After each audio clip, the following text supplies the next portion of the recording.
Assalamualaikum warahmatullahi wabarakatuh. Ya teman-teman, selamat berjumpa lagi dengan saya Darajat Wibawa. Pada pertemuan kali ini saya akan membahas tentang lanjutan dari akar ilmu komunikasi ya. Sebelumnya saya sudah sampaikan akar ilmu komunikasi dari mulai sosiologi, matematika, fisika, kan gitu ya. Nah sekarang akan saya bahas dua bidang ilmu lagi yang mempengaruhi terhadap ilmu komunikasi ya. Baik, kita lihat kita mulai atau kita lihat pada slide berikutnya. Ya, teman-teman, akar ilmu komunikasi yang yang ingin saya sampaikan pada pertemuan kali ini adalah biologi gitu ya. Kemudian yang keduanya adalah psikologi ya. Nah, dari biologi dan psikologi itu adalah mempunyai ciri khas masing-masing kan gitu. Biologi misalnya ciri khasnya adalah apa, kemudian psikologi pun juga apa. Nah, nanti dari kedua ilmu inilah nanti akan mempengaruhi terhadap ilmu komunikasi. Baik, kita lihat di slide berikutnya ya. Baik, kita mulai dengan biologi ya, biologi. Nah, biologi atau ilmu biologi, coba kita lihat dari ciri khas dari biologi ya.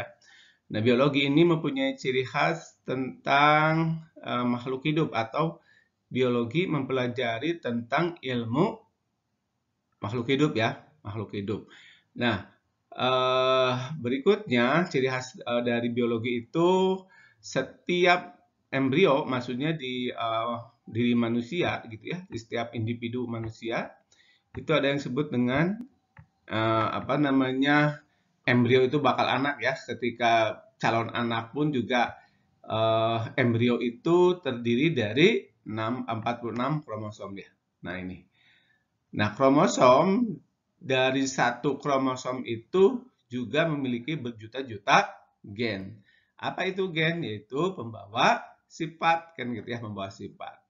Nah, dari gen inilah bisa menyusun atau melengkapi susunan informasi. Gitu ya. Nah, yang berikutnya, yang ketiga, ciri khas dari biologi itu adalah kode genetis menentukan sifat atau ciri-ciri seperti warna, rambut, gitu ya, mata kulit, mata, warna kulit, penyakit, dan keterlambatan mental. Nah, itu ya, setiap genetis menentukan itu. Lalu yang berikutnya adalah gen juga mempengaruhi skor IQ, ciri-ciri kepribadian, dan beberapa penyakit mental. Nah, sekarang apa kaitannya dengan ilmu komunikasi atau yang mana nih yang diadopsi oleh ilmu komunikasi kan gitu ya. Yaitu tadi sudah dijelaskan bahwa setiap embrio terdiri dari 46 kromosom ya. Dari satu kromosom itu terdiri dari berjuta-juta gen berbawa sifat. Nah, inilah yang akhirnya membedakan setiap orang, kan gitu ya.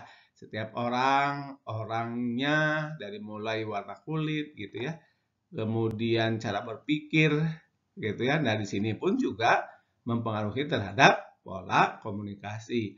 Pola komunikasi untuk anak-anak, pola komunikasi untuk orang dewasa atau orang yang sudah tua itu berbeda-beda ya. Nah, di situ ada sumbangsih ilmu biologi terhadap ilmu komunikasi. Gitu ya. Baik, kita lanjut.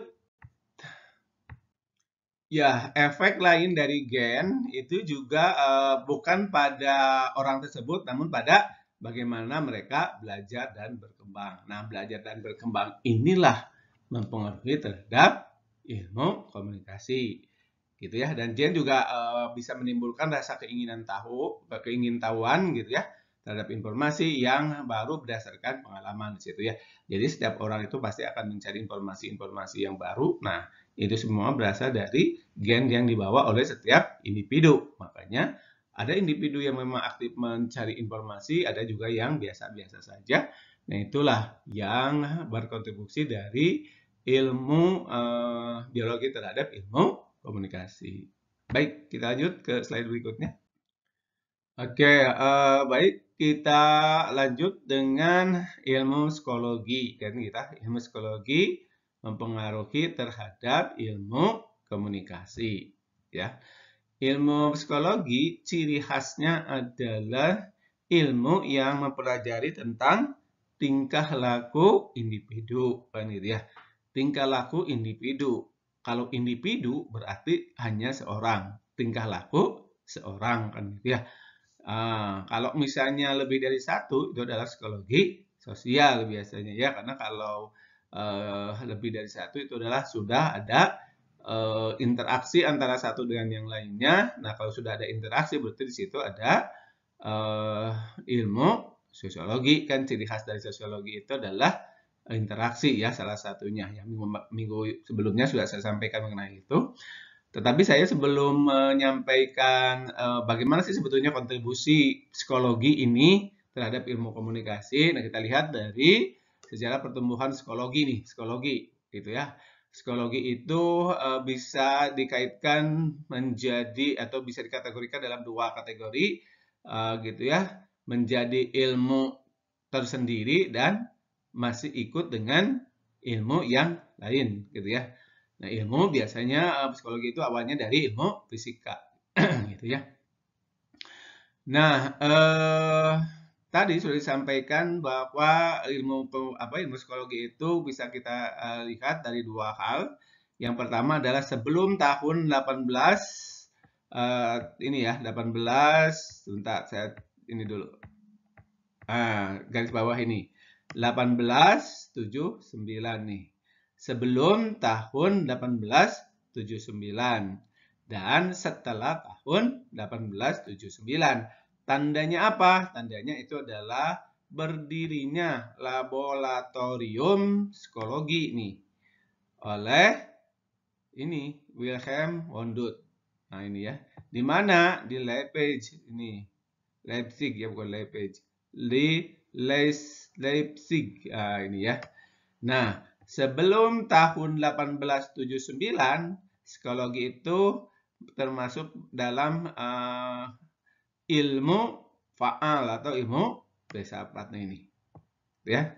Nah, setelah tahun 1879, makalah menjadi berdiri sendiri kan gitu ya. Mengapa? Karena sudah mempunyai ilmu cuma mempunyai ciri khas tersendiri, yaitu salah satunya adalah mempelajari tentang tingkah laku individu, gitu ya. Baik, kita lanjut pada slide berikutnya. Nah, kita lihat dari sini. Paling utama adalah gejala kejiwaan yang ada pada aliran psikologi itu sangat bermanfaat untuk komunikasi atau proses komunikasi intrapersonal manakala seseorang sedang melakukan proses interpretasi gitu ya, dari satu stimulus dari luar mulai dari proses sensasi, persepsi, memori dan berpikir. Nah, proses komunikasi interpersonal inilah yang lebih banyak dipengaruhi oleh ilmu psikologi gitu ya. Misalnya komunikasi yang menyangkut pada dirinya sendiri atau yang berkait dengan psikolog seseorang, nah itu adalah bisa mengubah pola komunikasi yang dimiliki orang itu, gitu ya.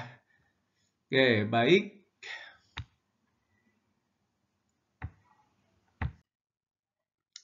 Ya, teman-teman, itulah tadi materi kita hari ini. Semoga apa yang saya sampaikan memberikan atau mampu memberikan pengayaan terhadap teman-teman. Mudah-mudahan apa yang disampaikan tadi juga bisa bermanfaat bagi kita semuanya, terutama khusus saya dan bagi teman-teman pada umumnya ya. Oke, kita akhiri pertemuan sekarang ini dengan bacaan hamdalah. Alhamdulillahirabbil alamin.